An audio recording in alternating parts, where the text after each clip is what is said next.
Welcome back. You're watching RT International. Thousands of people have again descended on central Seoul, demanding that South Korea's president resign. The country's opposition parties recently introduced a bill seeking to impeach Park Geun-hye over a corruption scandal. She is accused of letting a close friend meddle in state affairs and promote her interests. The allegations have drawn hundreds of thousands to the streets in recent weeks.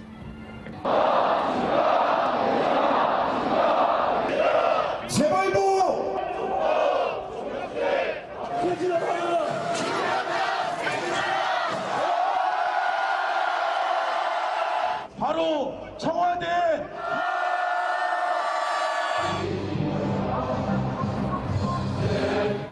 Park Geun-hye is South Korea's first female president and the daughter of the country's former leader. South Korea has been a solid U.S. ally during Park's nearly 4 years in office. She decided to maintain the American military presence in Seoul and agreed to move forwards with the deployment of a U.S. missile defense system. And that's despite strong opposition both from China and at home. Tim Beale, an Asia specialist, says it's not only China that's on a collision course with South Korea over its cooperation with Washington. The key thing for South Korea is the relationship with the United States, and unless it changes that relationship, it's basically going to be on a collision path, obviously with the North, and a collision path with China, collision path with Russia. So that is the key question.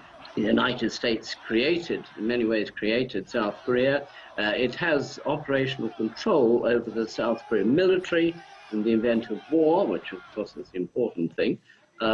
It has a huge amount of influence throughout the elite of South Korea, through the political structure, through the military structure, and so forth. So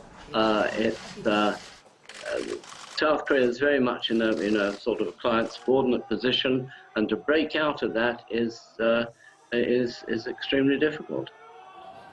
Amid tense relations between China and South Korea and American ally, tensions between Washington and Beijing are heating up as well. RT's Afshin Ratansi discussed this with award-winning journalist and filmmaker John Pilger while talking about his new film, The Coming War on China.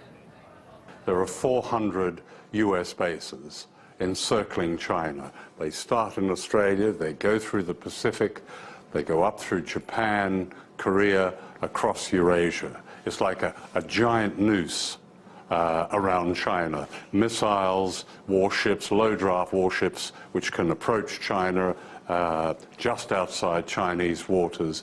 The provocation of China that has gone on in the last 5-6 years has been extreme. It is extraordinary. It's not only a blockade, it's a blackout. The news, the perception that we're given, we're not allowed to know these important and very disturbing events. But another blackout has been on the biggest military exercise in living memory, and that was Operation Talisman Sabre, which the US last year, 2015, the US led, and in which they rehearsed the blockade of the Straits of Malacca, through which come 80% of China's oil, its resources, much of its trade, and so on. So this constant provocation is really what that rather innocuous term, pivot to Asia, that Obama announced in 2011 really means.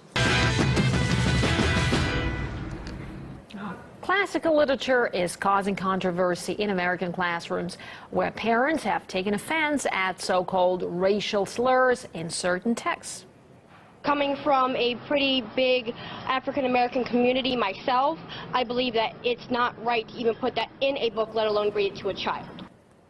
And among the books that parents are unhappy about are classics like To Kill a Mockingbird and The Adventures of Huckleberry Finn. Both are highly acclaimed and reflect times of severe racial inequality. The two novels, where the N-words repeated more than 200 times, have now been temporarily banned in public schools in the Virginia School District after a mother of a student complained about its, quote, racial wordings. I keep hearing this is a classic, this is a classic.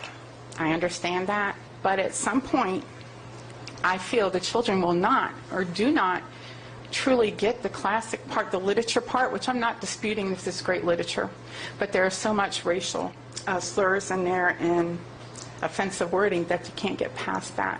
So what are we teaching our children? We're validating that these words are acceptable, and they're not acceptable by no means.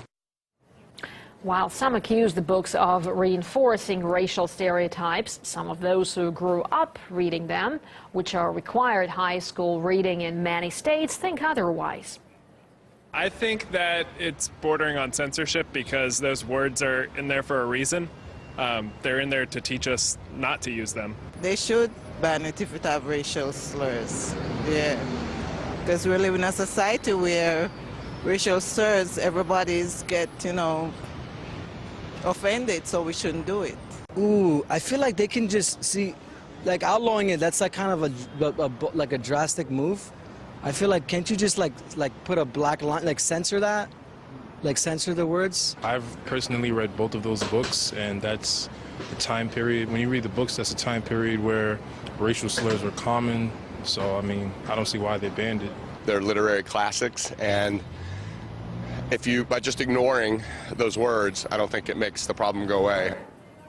And up next on RT International, it's going on the ground with Afshin Ratansi. Just stay with us.